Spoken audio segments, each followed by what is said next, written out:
Trial میں لانا ہے تو یہ ایک غلط حقیقت ہے. ہمیں یہ سوچنا چاہیے کہ وہ نیب زدگان جو جن کا احتساب چاہیے تھا نہیں ہوا. اب ہمیں آگے کی بات کرنی ہے. ہمیں 2 سال ہو گئے ہیں گورنمنٹ میں آئے. ہم نے آج تک کسی سیاسی مخالف پہ کوئی کیس نہیں بنایا. ہم انجینئرڈ اور موٹیویٹڈ پولیٹیکلی موٹیویٹڈ کیسز کے قائل نہیں ہیں. ہم احتساب کی طرف جانا چاہتے ہیں. ہم چاہتے ہیں کہ ایک ایسا کمیشن بنے جو کمیشن جو ہے وہ کراس دی بورڈ حقیقی معنوں میں احتساب کرے. اور اس کب بنے گا وہ کمیشن؟ بل جو ہے وہ پینڈنگ ہے اسمبلی میں. انہیں کی پارٹی کے لیڈر آف دی اپوزیشن کے ساتھ پینڈنگ پڑا ہوا ہے. ہم نے فلور آف دی ہاؤس میں اس کو لے کیا تھا لیکن انہوں نے کہا کہ اس کے اندر کچھ امینڈمنٹ کی گنجائش ہے. پرائم منسٹر آف پاکستان نے فلور آف دی ہاؤس سے کہا کہ ہم آپ کی ہر امینڈمنٹ کو اس بل کا حصہ بنائیں گے. آپ اس کی ویٹنگ کریں اور اس پاکستان کا مستقبل اس بل سے وابستہ ہے. مل بیٹھ کے ہمیں پارلیمنٹ کے اندر ایک ایسا نیشنل اکاؤنٹیبلٹی کمیشن بنانا چاہیے جو کراس دی بورڈ جرنیلوں سے شروع کر کے سیاستدانوں تک اور بیوروکریٹ تک اور ہر اس شخص کا احتساب ہو جس سے یہ پوچھا جائے کہ کل تمہارا باپ ریڈیو پہ خربوزے بیچتا تھا تو آج تمہارے پاس لینڈ کروزر کہاں سے آئی. تو یہ کوشچن پاکستان کی عوام چاہتے ہیں کہ کوئی اس قسم کا احتساب کرے جس میں انتقام کی بو نہ آئے, جس میں سیاسی وکٹمائزیشن نہ ہو اور جس میں سیاسی پارٹی. تو یہ تو حکومت کا کام ہے, آپ لوگ شروع کریں. آپ لوگ 2 سال ہو گئے ہیں آپ لوگوں کو. دیکھیے ہمارے پاس 2/3 میجورٹی نہیں ہے. آپ ایک اتحادی گورنمنٹ ہے.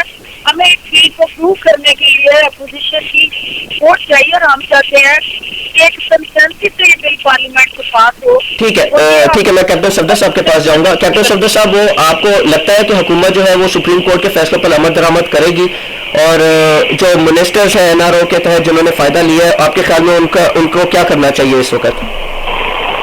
میں یہ سمجھتا ہوں کہ اگر ایک چھوٹا سا ٹیکسی ڈرائیور ریڈ لائٹ کو کراس کرتا ہے تو اس سے فائن ہو جاتا ہے, اور جو لوگ اس ملک کو لوٹ کے پیسہ باہر لے جائیں ان کا بھی اسی طرح احتساب ہونا چاہیے. اور آج جو عدلیہ بحال ہے, پوری قوم 16 کروڑ عوام کا اس پہ اعتماد ہے اور عوام ان کے ساتھ کھڑے ہیں.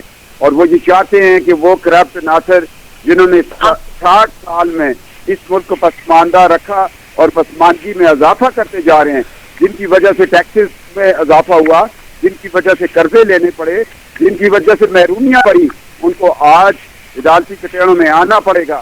گورنمنٹ اگر چاہتی ہے کہ اس نظام کو چلائے, 58(2)B کا خاتمہ بھی ضروری ہے.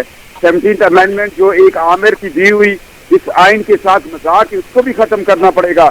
آج تو لوگ یہ صرف NRO کی بات نہیں کر رہے, آج تو لوگ ان لوگوں کو ڈھونڈ رہے ہیں جو کہہ رہے تھے کہ ہم مشرف کو 10 سال وردی میں رکھیں گے. آج قوم یہ مطالبہ کر رہی ہے کہ انہوں نے جو قرضے معاف کروائے ہیں ان سے بھی احتساب کیا جائے. فردوس صاحب, آپ کیا سمجھتی ہیں زرداری صاحب کی اسپیچ سے جو ہے ہمارے اداروں میں جو ہے وہ تصادم ہوگا کہ مفاہمت کی سیاست کو جو ہے ہم آگے بھی دیکھ رہے ہیں؟ دیکھیے یہ اسپیچ جو ہے جہاں زرداری صاحب صدر پاکستان ہے وہاں وہ پاکستان پیپلز پارٹی کے کو چیئرپرسن بھی ہیں. تو پاکستان پیپلز پارٹی کا ورکر یہ توقع کر رہا ہے کہ ان کا لیڈر جو ہے ان سے ایک سیاسی انداز میں گفتگو کرے اور ایک پولیٹیکل پارٹی کے ہیڈ کے طور پر انہیں اعتماد میں لے.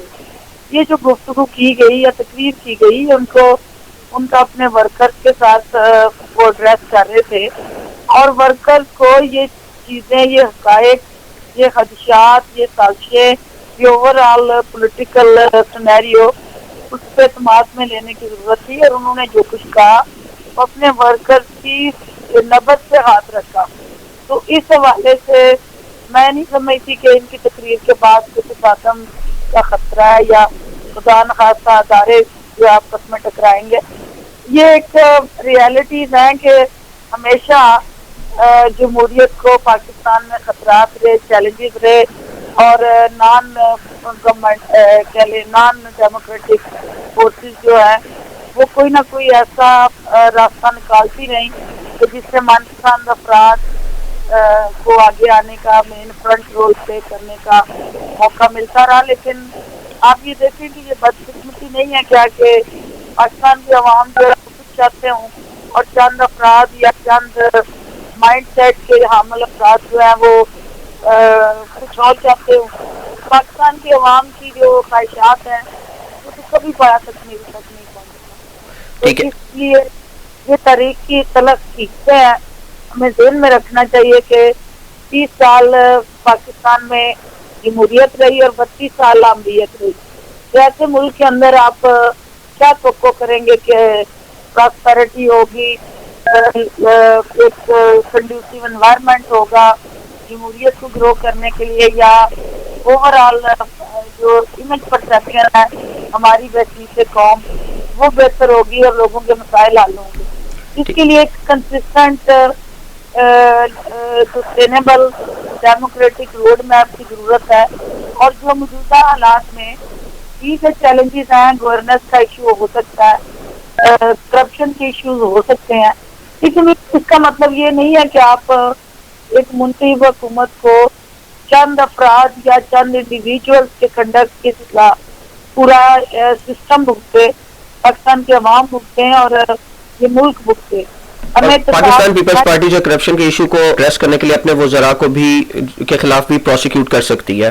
آپ کے کہنے کا مطلب یہ ہے پاکستان پیپلز پارٹی کے اندر احتسابی کا سسٹم موجود ہے اور یہ رائٹ پارٹی ہیڈ کے پاس ہے, اور پارٹی کی سینٹرل ایگزیکٹو کمیٹی کے اندر اس پہ فیصلے لے کے کوئی ایسا لائے عمل بنایا جا سکتا ہے جس سے اگر کسی نے کوئی غلط کام کیا ہے تو الزامات نہیں, ایک فیکٹ فائنڈنگ کمیٹی جو ہے پارٹی کی سطح پہ تشکیل دے کے اس کی ایویلویشن کرنے کی ضرورت ہے.